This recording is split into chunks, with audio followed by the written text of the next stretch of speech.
کیچی دم کرکو دینو بجنا مزرافه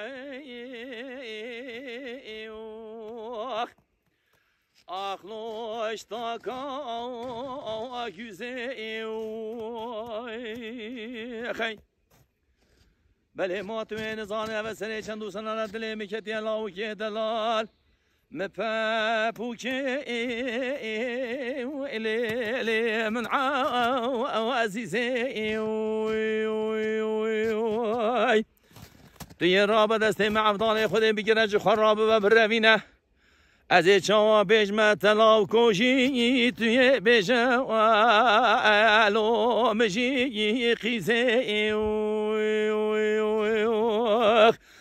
امان امان امان امان امان امان امان امان امان امان امان امان کرکو دینو